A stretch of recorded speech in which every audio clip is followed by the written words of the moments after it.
क्या पूछा है? निम्नलिखित प्रत्येक में न्यूनतम संख्या कितनी घटाई जाए कि एक पूर्ण वर्ग संख्या प्राप्त हो जाए। इस प्रकार घटाने के बाद प्राप्त पूर्ण वर्ग संख्याओं का वर्गमूल भी ज्ञात कीजिए। चलिए, आपको क्वेश्चन समझ में आया कि नहीं आया? लेकिन अब जब इसको एग्जांपल देकर समझाएंगे तो आपको 100 में 100% उम्मीद है कि क्वेश्चन समझ में आ जाएगा। देखिए, प्रश्न आपको कहा है, यहाँ पे लिखा हुआ है वो 408। 408 में से आपको छोटी से छोटी संख्या घटाना है, क्योंकि न्यूनतम का मतलब होता है पूरा छोटी संख्या, ये ना कि बड़ी संख्या। यानी 408 में से हमको एक छोटी से छोटी संख्या घटाना है कि जो आपका आंसर आएगा वो क्या चाहिए? पूर्ण वर्ग। क्या चाहिए? पूर्ण वर्ग आना चाहिए। और जब यहाँ पे जो आंसर पूर्ण वर्ग आएगा उसका हमको वर्गमूल भी निकाल करके चेक करना है। तो चलिए, सबसे पहले 408 में से हम कौन सी छोटी संख्या घटाएं कि यहाँ पे हमका जो आंसर है वो पूर्ण वर्ग आ जाए। इसके लिए आपको क्या करना होगा? 408 का वर्गमूल निकालना होगा। वर्गमूल क्या निकालना होगा? वर्गमूल निकालना होगा। क्या लिखिए? 408 का आपको वर्गमूल निकालना होगा। देखिए, 408 हम आपको देते हैं 408, इसका हम निकालेंगे वो वर्गमूल। देखिए, यहाँ पे जब वर्गमूल निकालेंगे तो हमारा सबसे पहले दो तरीकों से, एक तरीका ऐसे में निकाल सकते हैं, ठीक है, या तो फिर ये लंबी जाएगी, इसके लिए हम क्या करते हैं, जो वर्गमूल गुणनखंड विधि से निकाल के हम कौन विधि से निकालते हैं? भाग विधि से। इस प्रकार से आपको पीछे से क्या लगता है? जोड़ा, जो आप लोग पहले ही पढ़ चुके हैं, बार बार पढ़ाने की आवश्यकता नहीं है।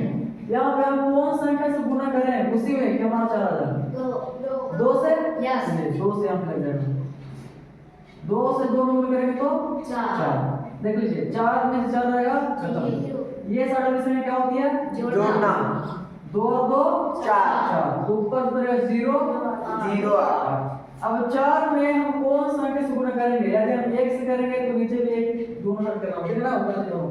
यदि हम 4 में कौन संख्या से गुना करेंगे वो 0 आता, तो ऐसा कोई संख्या ही नहीं है, ठीक है। लास्ट बचता आपका है 0। यदि हम 4 में 1 से करते हैं तो हमारा आता है 41, आता कि ना आता? चलिए, ये संख्या से गुना नहीं होगा तो 4 में अच्छा होगा कि हम कितना से गुना कर लें? 0 से। कितना से गुना कर लें? 0 से, ठीक है। कितना आएगा? 0 0 0, क्योंकि 0 1 आएगा नहीं, कोई भी वैल्यू नहीं आएगा, ठीक है। तो अच्छा होगा कि हम गुना कर लेते हैं 0 0 0 से, कितना आ जाएगा? 0 0, ठीक है। 8 में से 0 गया 8, ये तो खत्म हो जाएगा। ये सारे से जोड़िए 0 0 0 4। अगर आप ध्यान से यहाँ पे देखते हैं तो यहाँ पे जो इसका शेष है वो कितना बचता है? 8 बचता है। जो ये साइड है वो आपको आता है वर्गमूल 20, ठीक है। तो ये दोनों तरीकों से आप आंसर ला सकते हैं, 8 से ला सकते हैं और 20 से ला सकते हैं, ठीक है। तो यदि आप 408 में से 8 को घटा देते हैं बाबू, ठीक है, तो आपका क्या आ जाएगा? जो आंसर आएगा वो क्या आएगा? पूर्ण वर्ग प्राप्त हो जाएगा। तो लिख सकते हैं आता है 408 में से 408 में से 8 को घटाने पर 8 को घटाने पर ठीक है ना, सुन पा रही है? उत्तर पूर्ण वर्ग प्राप्त हो जाएगा। पूर्ण वर्ग प्राप्त हो जाएगा, ठीक है। यानी जो भी आपका शेष बचे उसको आप 408 में से क्या कीजिए? घटा दीजिए। देखिए, हम कर लेते हैं जांच। क्या कर लेते हैं? जांच। देखिए, बोला है निम्नलिखित प्रत्येक में न्यूनतम संख्या कितनी घटाई जाए कि वह एक पूर्ण वर्ग बन जाए। तो 408 में से न्यूनतम संख्या यदि हम 8 घटाते हैं तो हमारा जो बच जाएगा 400। ये क्या बन गया? पूर्ण वर्ग। क्या बन गया? पूर्ण वर्ग। चलिए, दूसरा तरीका भी इसको निकालने के लिए है। दूसरा तरीका क्या है क्या हम समझते हैं। आप 20 का वर्ग निकाल लीजिए। पहला तरीका था कि जो बचेगा वही आपका आंसर है। दूसरा तरीका है आप 20 का वर्ग निकालिए। जब आप 20 का वर्ग निकालेगा तो आपको आ जाएगा यहाँ पे 400। कितना आएगा? 400। अब बताइए 20 का वर्ग होता है वो 400, लेकिन आप इसका है कितना? 408। यानी 400 से 408 कितना जाते हैं? 8 जाते हैं। 8 अधिक है एक नहीं है, तो इसमें जो आपका आंसर कितना था? 8। ठीक है, चलिए तो दोनों तरीका कोई भी तरीका चुनाइए, आपका जो आंसर आएगा वो 8 का आएगा। जो न्यूनतम संख्या आएगा वो कितना आएगा? 8 का आएगा। चलिए ये तो हम हमारा निकल गया। दूसरा प्रश्न इसमें पूछा है, जब आपका वर्गमूल यानी पूर्ण वर्ग संख्या निकाल जाए तो उसका क्या कीजिए?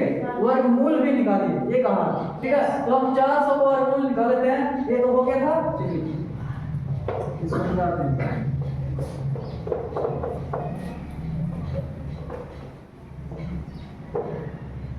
दूसरा प्रश्न कहा है कि 400 जो यदि आप पूर्ण वर्ग निकाल लिए, ठीक है, तो हमको क्या करना है? 400 का वर्गमूल भी ज्ञात कर लेना है। चलिए तो यहाँ पे लिखेंगे अब, ठीक है, 400 का वर्गमूल लेना निकालना है। चलिए पीछे से क्या लगता है? जोड़ा। कितना बन जाएगा?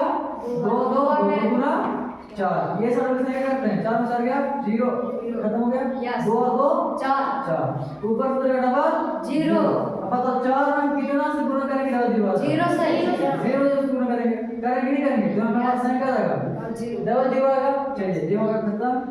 0 0 0 4 का 4 4 मुझे 4 4 होगा। ठीक है ना, यानी 20 गुना 40, यानी 400 का वर्गमूल कितना आ गया? 20। ठीक है, तो आपका वर्गमूल 20 आंसर। चलिए दोनों प्रश्न आपको समझ में आ गया। तो इसमें एक क्वेश्चन में 2 प्रश्न था। ठीक है, आगे क्या बन जाएगा ऐसा प्रश्न? चलिए